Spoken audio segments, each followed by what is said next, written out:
Today's task was to identify my true client.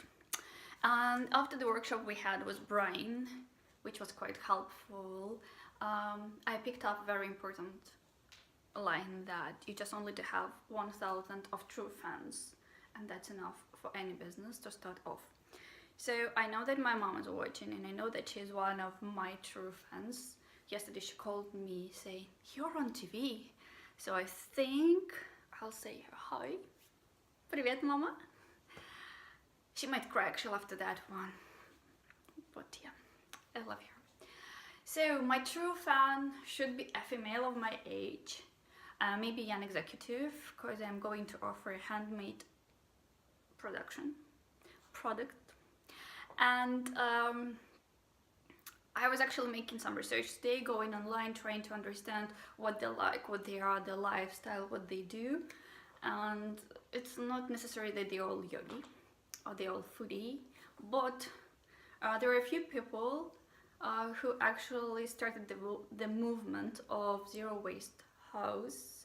Is the title of the book by, just a second, don't wanna lie, B. Johnson. She lives in France, and she started blogging about how to get, I think it was at first how to cut on the use of plastic, and then she inspired a few people, and Lauren Singer was one of them, and that lady actually made it even far.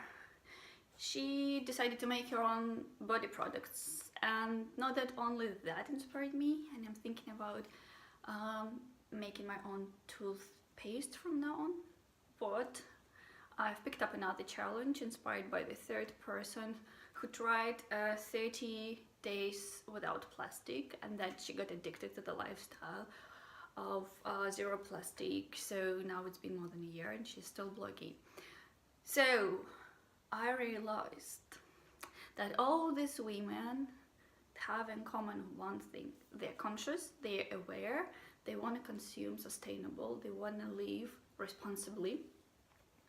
So what I offer is not necessarily handmade, but a sustainably produced item, because all of them mention that for their clothing they go secondhand because they try to be aware.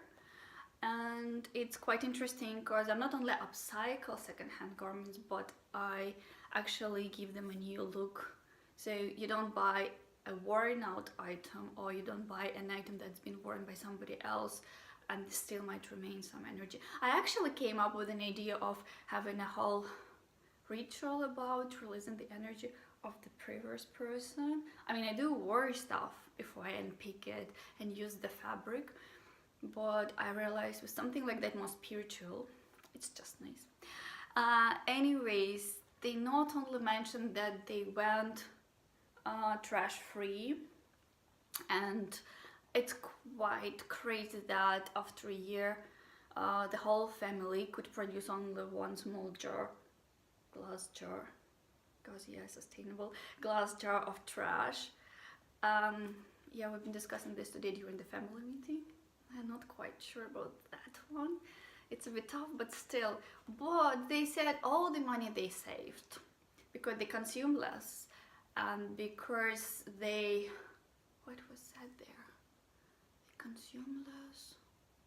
Oh yeah, they purchase less things because they try to avoid plastic, so they save money, and that means they spend all the money for traveling.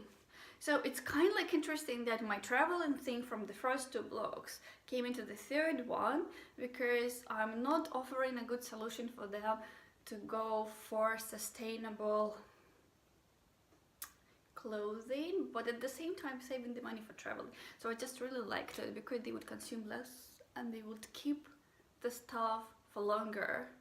And I think that's one of my ideas about not to become a trash as a designer, as like a set of ideas or product that's been really consuming for me for the last 2 years while studying for my ethical fashion degree.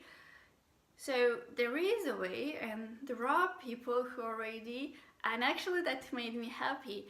And yeah, namaste they would say, because I'm really happy that I found that there are people who